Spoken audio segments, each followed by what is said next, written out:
Hello and welcome to episode 2 of Lisa, Hendey and Friends featuring author Scott Weeman. This interview was originally recorded on Monday, December 11th on Facebook Live. To enter to win a copy of Scott's book, send an email to lisa@catholicmom.com by Sunday, December 17th, 2017 at midnight Pacific time. Hey everybody, and welcome to another episode of Lisa, Hendey and Friends. I'm so happy to be back with you on this Monday, right after the second Sunday of Advent, and to welcome a really special guest today, my friend and fellow Ave Maria Press co-author, Scott Weeman. I know you're going to absolutely fall in love with Scott and the beautiful book that I'm going to share with you today, and I'm just absolutely thrilled to welcome Scott and to help you to get to know this amazing person who's just been such a great blessing in my life the last few years. And there he is. Hey, Scott. Hi, Lisa. Welcome. Yeah, thanks. How are you? I'm happy to be with you today. I have a lot of things on my mind, and it's just actually I'm really glad to be with a fellow Californian today. So, for so many reasons. If you're just joining us, the main point of our conversation today is going to be to dive in and to share Scott's amazing book. I know you're going to be seeing it backwards. The book is called The 12 Steps and the Sacraments: A Catholic Journey Through Recovery. And just in case you're getting ready to tune out and say, well, I'm not in recovery and I don't have those issues, I'm going to urge you to stay tuned, because I think what you're going to hear from Scott, as I feel what I've learned from Scott, is going to bless your life in so many possible ways. And for people that are tuning in now to our Facebook Live, I'd like to share that we're going to be giving away a special signed copy of Scott's book. So all you have to do is join us and leave a little comment. You can simply say hi, and you'll be entered to win this fabulous book. Scott, before we jump into the book, there's a couple things on my mind today. The first is, we can't be both from California without talking about the fires that have been raging through our state for the last week. Tell me how things are down there in San Diego. We've certainly felt it this week. We could kind of feel the, just the state being in, just a state of anxiety a little bit. Just, I'm sure, just can feel it in the air, and then the people, concern and love. It raises interesting questions. Even if I don't live in an area that was affected by the fires, nor was there really the likelihood of it, but it just makes you think about certain questions. What are the important, valuable things that you own? What are important things to you? And that becomes more real as you hear stories of people who have lost everything, and, sadly. But, what we have is each other. So that certainly adds a bit of reflection and perspective. I had that moment, I think it was Wednesday night. I was supposed to be at my husband's Christmas party, but it was happening on the other side of the Skirball fire evacuation zone. So I would have had to drive through that. So I decided, I'm going to stay off the road tonight and make way for the firefighters, which literally we have firefighters, circuiting our state to all different areas. They go wherever they're needed. And I got that kind of scary, that emergency broadcast alert on your phone went off on 3 of my devices all at once. And certainly you can't miss it. So that made me very happy to know that I would not sleep through that alert. But it was basically like the get ready to evacuate alert, because we're about 3 miles away from this Skirball fire, which is gratefully now 85% contained. But I did that. I thought, okay, what am I going to put in a bag right now if I have to run out the door? And surprisingly for me, there weren't all that many things that I needed to tuck in there. So that what you mentioned about the people in our lives being the most important. And I know you're a newlywed, and we'll talk a little bit more about that. But so if you're watching, just please keep our brave firefighters in your prayers, our first responders, and especially all the families that have lost loved ones, that have lost property, that are now situated in evacuation centers around the state. And please join us in praying for rain. I think we have such great teachings from Pope Francis on the climate and our stewardship of our earth. And so we're praying for that. And also, Scott, did you see the news today about what's happening in New York City? I haven't, no. So apparently there was another act of terrorism.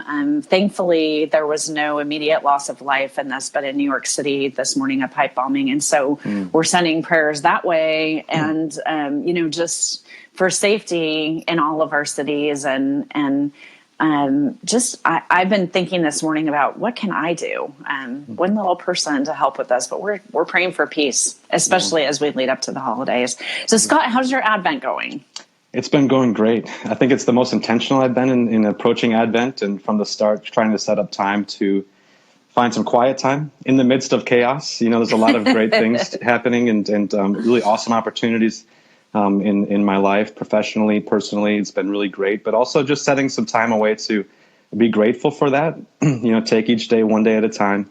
I think that, as you mentioned, it's really easy to get caught up in a lot of the cultural things that are taking place, some events that are hard to even just reconcile, whether it be some things that are taking apart, individual people, falling into, or just kind of some things coming to the surface. That when you get focused on that, I think it can be really easy to find, to maybe lose hope in oneself and in our society. But, being a part of a fellowship and being active in some other individuals who are finding the fruits and the freedom of recovery and one day at a time, finding God really placing himself in their lives, makes it easier to see that, what can one person do to change, and just aligning ourselves with others who are looking to make a positive change or difference in their lives today has been really great and has accelerated my Advent, I'd say, quite a bit. I think, I mean, as you who are watching today and listening later on are going to learn, this is definitely one person who's taken something that many would consider a defeat in life and turned it into this beautiful opportunity to help others. Now would probably be a great time for me to formally introduce Scott Weeman.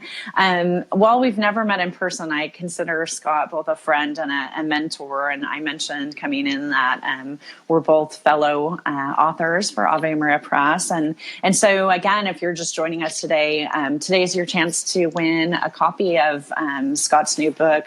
And let me just read you his formal bio. I'm like a proud mom, Scott. You have a proud second mom living in Los Angeles. Scott Weeman is the founder and executive director of Catholic in Recovery, a nonprofit organization that seeks to help those suffering with addictions. Weeman has appeared on EWTN's The Journey Home. Shout out to Matt Swaim. We love you. As well as Christopher Closeup and Tony Rossi. I have to say a huge thank you to you because your column about Scott's work on Pathos was actually the very first time that Scott came onto my radar. So I owe you a debt of gratitude for that. Catholic Answers and the Catholic Hipster podcast. Okay, I don't know if Tommy is actually ever going to see this, but Tommy, we love you too. Scott's work has been featured on Alate and Pathos, and he earned his bachelor's degree in organizational management in 2017. Yay, Scott! It was a big year for you from Point Loma Nazarene University, where he's a graduate student in clinical counseling. And he's also a newlywed living in San Diego with his beautiful wife, Jacqueline. So right. Scott, welcome formally. Thank so you. let's dive into the conversation about the book by finding out a little bit more about kind of, I personally know the answer to this, but what prompted you to write this particular book? Yeah, this is a good story and one that I'm just grateful to share. So I got sober in October of 2011. Had a hopeless condition of alcoholism and drug addiction and a variety of other things that were kind of moving me.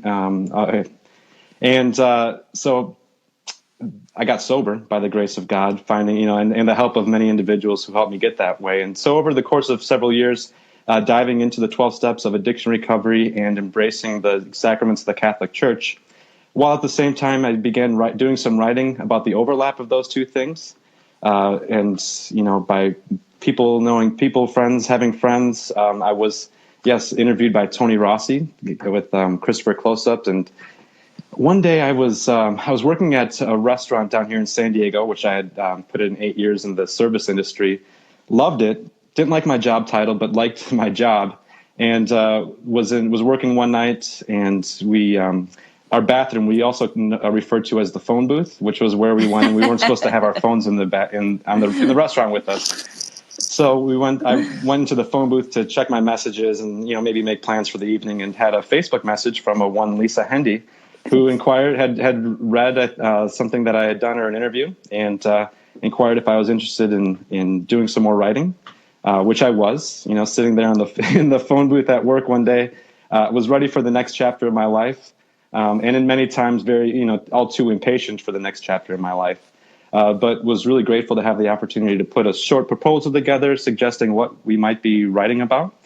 And that went through. And so the last 2 years or so of my life has been getting to, going through the process of the book here and there, spending some time with it, away from it, which that's a cool experience too, is, spending some time writing writing a lot of thoughts down, spending a few months away from it, and then re-embracing it and rereading it and seeing, what was I thinking at the time, or, wow, this sounds nice, or I remember that, or I have really good editors. Wow, this is amazing. You and I share an editor, so yeah. I know that. I know that. Yeah. And we need to say a huge thank you to Eileen Ponder, who once the acquisition of this book was decided by Avery and Weir Press, Eileen became the person to. And I know from my own process of working with Eileen that she'll pull things out of you sometimes that you think, really, I'm not sure I want to go there. Yeah. But in a book like this, the 12 steps and the sacraments, kind of that personal touch, I think, is what really makes the book. We have to also acknowledge that you have a beautiful introduction from, or forward from Bishop McElroy from the Diocese of San Diego. How did that come about? Yeah, he took over as bishop probably 2 or 3 years ago. And has done some really amazing things. And when he got here, made young adult ministry one of the areas of emphasis. And I've gotten to know him a little bit, and in sharing, the journey with him, and asked him if he would be, introduce the book or forward the book, and he was very happy to. He's a very readed man. I sent him the manuscript one day, and I think 3 days later he had sent the forward back to me. I was thinking, wow. Wow, maybe he just skimmed through it. But then it's, people have shared with me that he reads incredibly, quickly and efficiently, and he's a very, very learned man. So having him introduce the book has been a great gift. Yeah, and I think that he's very wise, because the church as a whole is talking a lot, Scott, about how to reach people just like you, the young, who really, are the leaders that we need right now in our church to help us kind of understand how to reach out to people your age. And, people my age can kind of sit around talking about it, but we need you now to help us. So thank you to the bishop for that. Scott's book, The 12 Steps in the Sacraments, I'm going to be giving away a copy of this later on this week. So to enter to win this particular contest, if you're with us on Facebook Live right now, simply leave a comment here on Facebook, say hi, or if you're listening later on, you can send an email to lisa@catholicmom.com to be entered to win this. Our deadline for that will be next Sunday, the third Sunday of Advent at midnight Pacific time. We'll have more information on that afterwards about how to enter if you're not with us live. Scott, the book opens with your story, and I have to say, I mentioned early on that even if folks aren't struggling with their own addictive personalities, there's so much wisdom in this book. I have loved ones who have gone through the 12-step journey. And I also know for my own self that I rely daily on God's mercy. And so there was one part of this that I just want to read to you, because it really struck me as something that I think anybody needs to hear. You wrote, it was one of the first moments that I experienced the power of vulnerability and honesty. I'd spent years being ashamed of the truth of my situation, hiding my reality from everyone I came into contact with. Now I was confronted with the beautiful notion that if I'm open, weakness leads to unity, and in unity there is victory. My attitude changed from victim to victor, with the spiritual aid of God and the help of others. I honestly think that those words, whether or not you're someone who needs the formal 12 steps, points so beautifully to the fact that when we give in to the fact that God made us unique with our flaws and, but also the beneficiaries of his amazing mercy, he can work miracles in our life. So how kind of has that become a hallmark of what you go about in your day-to-day life? Yeah, that's it right there. That I remember actually the first time I heard someone say that quote. I was sitting in a Bible study, probably about 2 or 3 months sober, sitting in a young adult Bible study, and someone had said, made reference to, in weakness there is unity, in unity there is victory. And there weren't many victories in my life taking place, or at least none that I was tuned to at that time. However, I even mentioned in the book, I think leading up to that, I walked into a meeting of a fellowship of people who were trying to get sober and had been sober, and they were introducing themselves as alcoholics, and they were doing it in a way that was mysterious to me. They were doing it without the kind of shame that I felt as I was trying to introduce myself in the same way, and doing it in a way where they had witnessed some victory by the aid of God over something that had been killing them, and they were laughing about it too. That was really strange to me. Later on, laughing kind of with joy, right? Yeah, laughing with joy about the things that were killing me, and it was hard to take, but there was something there that was really honest and beautiful and free, and I think that freedom comes when we can look at situations where we had acted in ways that maybe weren't the most appropriate, but seeing God's mercy break through that, change us and transform us. We can look back on those moments of our lives where we weren't maybe making the right decisions or weren't working in accordance to God's will, and do it with some freedom that, yes, that was me then, and today I have the chance to make a new story for myself. So yeah, I think that there's unity in that, aligning with our weaknesses rather than trying to just find union in the strengths that we have. That's exhausting, and that's really hard to do, and it's really hard to find any kind of common ground that way. I think that this is a book that provides a service for anyone with struggles in their life. Certainly your struggles related to substance abuse, to alcohol and drug addiction. But for many people, we're going into a holiday season that's sort of fraught with all kinds of problems, both lots of parties going on around us, and also folks who struggle with eating disorders, with shopping addictions, with overspending. So in your experience of working with folks in recovery, it's extended beyond just those who struggle with alcoholism, correct? Oh, yeah. I mean, this time of year is stressful. It's stressful for people. And part of that, I mean, there's a lot of things that go into that, but we're planning gatherings, family gatherings that may only take place once a year. So we're entering into a moment where we want to find union and express our love for each other that we don't do all that often. And so when we do try to make attempts to do so, sometimes it comes with some expectations and other things. And so that makes those holiday gatherings and things stressful, even the anticipation for it.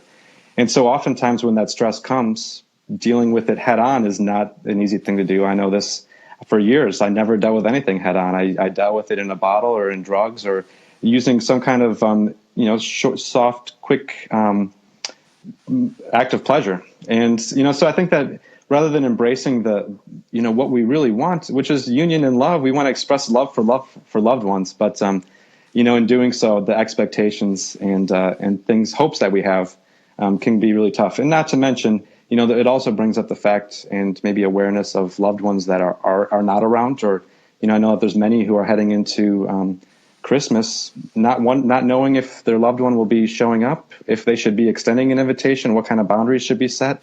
That's a really hard place to be. And my heart goes out to anyone who's listening or watching today that's in that place. I know that there's suffering doesn't just happen in a vacuum. And as a result of, addiction or unhealthy attachments, a lot of us suffer. And, we don't have to do that in isolation, though. Here's Lisa Hendey being schooled by someone half her age. I love it. Our guest today is Scott Weeman. He's the author of this amazing book, The 12 Steps in the Sacraments. And just a reminder that I'll be giving away an author-signed copy of this wonderful book for someone this week. So if you would like to win a copy of Scott's book, you can just leave a comment here on Facebook or send an email to lisa@catholicmom.com before next Sunday. And Scott, so you brought up something that I think I'm going to ask you to put on your young adult in the church hat for just a moment, and to answer a question that a lot of I think the folks my age that have, younger people in their lives that are your age. So one of the things you had to acknowledge in your own journey was that you had kind of strayed away from your faith background. And I think a lot of folks this leading up to the Christmas season have loved ones who they'd like to invite back to church, but maybe who haven't been there. How can somebody kind of like joyfully and in a way that's not guilt-ridden invite a loved one to come back to church this Christmas? Yeah, that's a good question. I think that anytime that there's an opportunity to bring someone to the church, whether that's only, Christmas or Easter, that's an opportunity for God's grace to move in masses. And so just, I think that provides opportunity. But, I've been thinking about this a little bit too. I think sometimes we go with the approach that we try to evangelize we welcome people into the church and say, "Hi, welcome, come on in. How can we fix you?"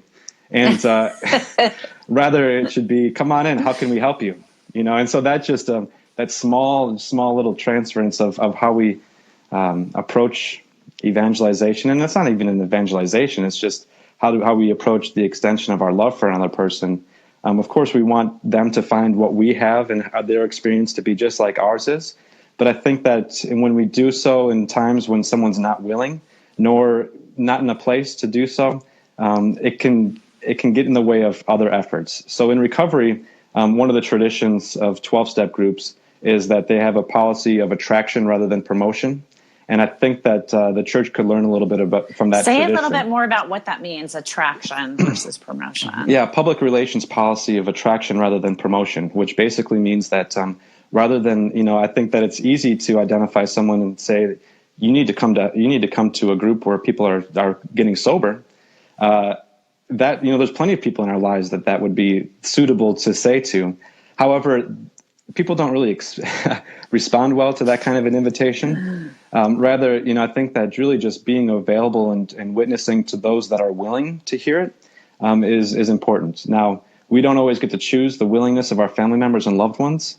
And so sometimes maybe we see or smell willingness and we want to jump in there and, extend that invitation. But let the Lord provide joy in your own life. And I think that people will ask questions and people will want to know what the source of that is. And when you're ready, you can do so in a way that is free, that just shares what it was like, what it's like, or what it was like then, what happened, and what it's like now. And that's easy for me because what it was like then is such a contrast for what it's like now. But even on a day-to-day basis, I can tell you what it was like this morning, what happened to get my head back into realignment and getting a little bit less self-centered and more God-focused, and what my life is like, in this part of my day. So it's just regular metanoia, or kind of transferring our attitude towards God's. And I think that when we do that in our lives, others will follow, including loved ones. It's interesting, Scott. What you said takes me back to I sort of saw this article this morning on the Jesuit Post. It's an interview with one of my favorite social media gurus, and that's Bishop Paul Ty, who actually is on the Pontifical Council for Culture at the Vatican. And he had this line in the interview about, not using, I'm going to mangle it. I'm not going to say it exactly right, but basically not trying to use our social media or any form of outreach to try to tell people what's wrong with them, but to be inviting people and to use those laws of attraction that you talk about. So even in something as simple as how we share this during this holiday season, something that I'm positive, Scott, your friends who maybe you've been out of touch with for a while, who knew you when you were back in the day, like when your life looked very different than it does now, will say to you, wow, what happened? how you really are on top of your game right now. And the hope that you just exude through your personality, I think is a moment to be sharing some of what helps you to find wholeness and happiness in your life. Right? Yeah. Yeah. It's a joyful journey. Yeah. And being able to share other people's joy has been great. Yeah. And so let's talk a little bit about Catholic and recovery, because the work that you're doing now has extended beyond this book, the 12 Steps and the Sacraments, and into really what I would hope would be something that goes, I'm going to say nationwide and eventually worldwide. Yeah. So say a little bit about the work of Catholic and recovery. Yeah, we just an hour ago we had a meeting with some individuals from around the country that are looking to do something in their community or in their parish to combat the nature of addiction that just has woven its way throughout our entire culture. And Catholic in Recovery is a nonprofit organization that was started more or less as a blog for me to share the overlap between the 12 steps of the church of recovery and the beauty and wisdom of the church. And then launched into a fellowship, really. We have been meeting for over a year, or about a year, downtown San Diego at St. Joseph's Cathedral, where meeting number 1 has started. And other meetings around San Diego have started as well. And those look and kind of take on the smell or feel of a 12-step meeting, but incorporate Scripture. We incorporate Scripture from the upcoming Sunday's Mass readings, tie in liturgical themes. So we're talking Advent and the themes of hope, quiet, patience, and trust, and really making a way for the Lord now, and also tie in and overlap those with recovery themes. So we read through the long version of the Serenity Prayer, which that second stanza includes just incorporation of Christ's love. And we pray together, and then read a reflection each week that ties in those themes I mentioned. And that launches us into an honest and a humble discussion. And it's been really beautiful. And some meetings are specific to individual causes, such as a men's or women's group for people suffering or trying to overcome pornography or sex addiction. But other meetings are just general meetings where we have around a table alcoholics, drug addicts, codependents, pornography and sex addicts, gambling addicts, overeaters, sharing the same solution and the same, being able to identify with perhaps different behaviors, but really all the same beast and the same symptoms of a similar disease, and that is just distance from God. And so being able to find common solution has been wonderful. Some people are finding themselves introduced to the church that way, who have been in recovery, wanted to get deeper into their understanding of their higher power, and are finding so through familiar language, recovery language, but getting their way into the church. And others who are in the pews but have been suffering perhaps for a long time, perhaps not that long, with an addiction, can find a Catholic approach to curbing that addiction. So it's been wonderful to see that work in both directions. And one of the things that I've noticed recently is that the transformation that happens really happens in people's eyes. And being able to see people who have been attending these meetings for about a year now, who sometimes slowly, very slowly, picking up on it, maybe getting a day of sobriety, 3 days, 7 days. And then just a month ago, we had a woman celebrate 30 days who had been showing up for like 10 months in a row, but just dedicated and willing, even though she was falling, just continuing to get back up and come and share what she was going through with us. Seeing that transformation and then seeing people look in your eyes is great. It's such a gift. So it's been fun to share, and we look forward to growing that network throughout the country. It's Scott so at CatholicInRecovery.com for email me if you'd like more information. And CatholicInRecovery.com is a great resource, really, for anyone.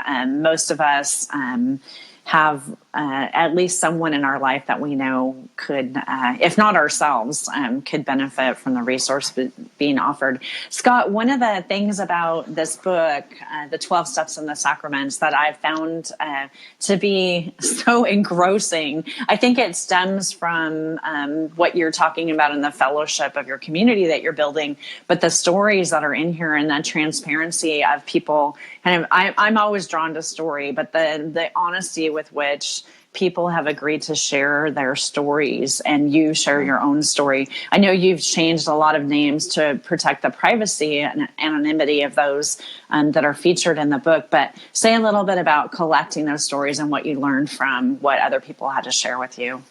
Yeah, it was awesome. Being able to share other stories has been such a gift and an honor. I don't take that lightly, that opportunity. So, I mean, there have been so many people that have touched my life and have shared their experience, strength, and hope with me in my road to finding freedom through recovery. So it wasn't tough to, determine who it was that I wanted to feature. In some ways, there were so many people that have just had such a huge impact on me that, I feel so gifted on a daily basis to be able to encounter such people. There's one guy, John, who I talk about in the last chapter 12. And he is a guy that I met a week into sobriety. I was a week sober, didn't have much hope for myself, but 5 or 7 days of sobriety under my belt, which was the first time in a long time. And he, like many others, had reached his hand out to me and asked to get together one-on-one. And we did. We sat down for coffee. And his voice was getting a little hoarse. It was hard to understand what he was saying. But he was telling me about growing up in the Midwest, just like I did, and growing up a Green Bay Packer fan, just like I did. And, his life coming to a point where he had gotten so miserable that he had a gun in his mouth, feeling the cold metal of a gun in his mouth, but put it down because he couldn't answer the question properly, what if there is a God? And that led him on a road to recovery, which, 25 or 26 years later, he was sitting there at a Starbucks talking to me and sharing that story with me and just sharing the hope that I, needed to get through that day. But what was happening to John was that he was coming down with ALS. And that hoarseness on his voice was where it was starting, and soon took over his body. It took over his ability to really function physically, mentally, all there, and is still with us today. But now functions from a wheelchair, communicating with an iPad, and doing so at a rate of about 2 or 3 words per minute. But while he was going through this, he was continuing to use the principles of recovery, the 12 steps of recovery to get through that. First, admit that he's powerless over this condition, that his body was going to be taken from him more or less. And then just going through the motions of what he knew and what he had learned through recovery and through getting sober. And he said that, the struggles that he has with ALS aren't even close to the struggles that he had as an alcoholic and drug addict, and that the hopelessness that he knew from that and the opportunity that God gave him to get through that gave him no doubt that he was able to overcome ALS and what was to come. So he's been a great inspiration, and being able to share his story, he touches so many lives. And even prior to the ALS, was someone that restarted his career, revamped his career, went to nursing school, applied the principles of the 12 steps when he started managing a floor at the hospital, and just continued to apply these principles in all of his affairs. And he's a beautiful man, and sharing his story was great. I had a chance about a week or two to give him the book.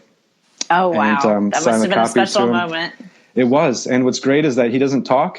And so it was a moment there where we just embraced each other for probably 5 minutes, weeping, crying, just holding each other, expressing the things that words can't say. And it was just beautiful. It was awesome. So let me thank you for that opportunity. That was a moment in my life I'll never forget.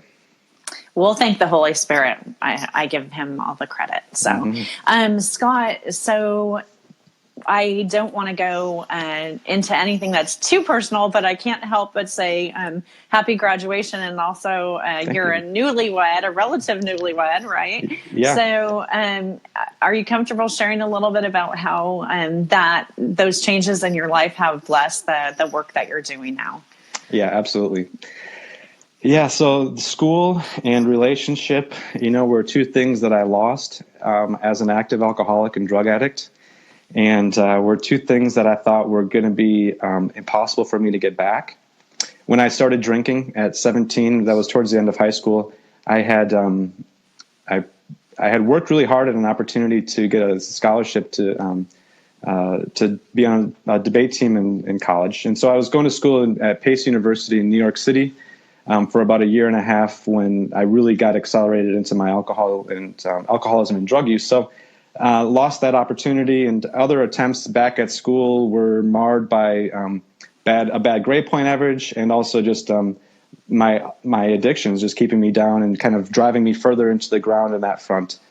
And at the same time, what really propelled me to get sober was a relationship that I had lost with a woman who was very Catholic and came from a strong Catholic family, but just had enough of my deceitfulness, dishonesty, and manipulation. And so that had left. And getting sober was really an opportunity to reclaim, get those things back. But it was more than that. It was first finding myself and finding what was the direction that I wanted to go in. And I'm really grateful for some opportunities that didn't take place early on, because I was just finding out who I was. And in this place of self-discovery, I didn't know what I wanted or what I needed, or, I was just trying to find out who I was and who God was and what that relationship looks like. So fast forward a few years, I got into community college, went through 5 semesters of community college. It was humbling, very humbling, and then got accepted at Point Loma Nazarene University and completed my bachelor's degree there this past spring. At the same time, I was actually meeting Jacqueline, my wife. We met at a young adult Bible study at St. Bridget's, our parish here in San Diego. Shout out to all the great people at St. Bridget's. And we started dating we're getting to know each other. And I was dealing with this insecurity of not really being in this place professionally or with my academic goals that I wanted to be, and thought that I had to have it all together before I would court a woman of her standing.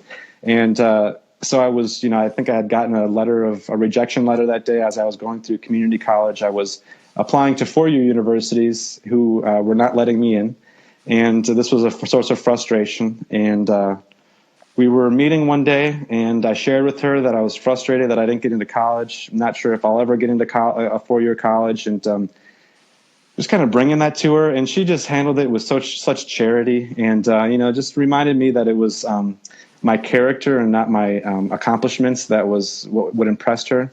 And and just getting to know Jacqueline in ways that was bringing some of my insecurities to her, and she just embraced that and embraced me, and was really grateful for my willingness to be honest at the same time with some of those things that were a source of insecurity.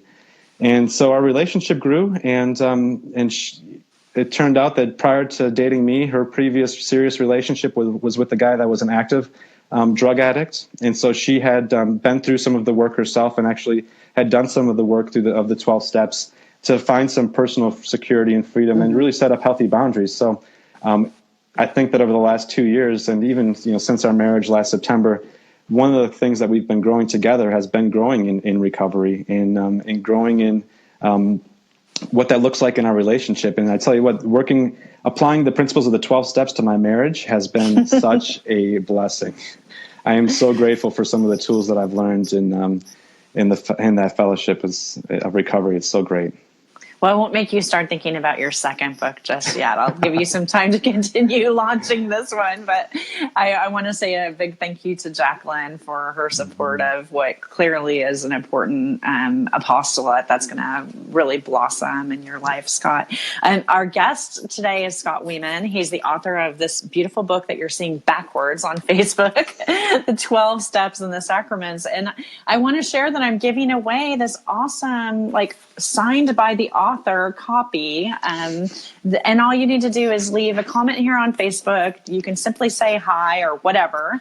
Tell Scott he's awesome. Or drop an email to lisa@catholicmom.com if you're watching or listening to this after the fact. So, Scott, we've been through so much, and there's so much yet to come. I want to say thank you again for being someone that I really do consider a role model and a blessing. And I want to know kind of how people can help support the work that you're doing, how best to kind of reach out to the resources and where to find you. Yeah, CatholicInRecovery.com is a great starting point for all of that. Some information about our ministry, the book, and other things. Starting a meeting, finding a meeting. If you're interested in starting a meeting in your community, we are at a point to provide resources for you to do so.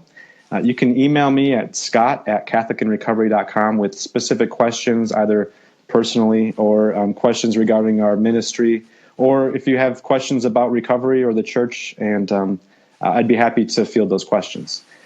Support can be made in a variety of ways. We're certainly happy to have people volunteer to help us expand or reach that ministry and bring Catholic in Recovery resources to those that need them most. And in addition, we are available and could always use monetary or financial resources as well. So if you have the means and are willing to financially support some, we happily accept your financial donations, and And you're all set up tax as a deductible. nonprofit now, right? Yeah. That's right. Yeah. So this might be a great time of the year when you're considering gifts to make a gift in honor of a loved one in your life to a really, really worthy nonprofit.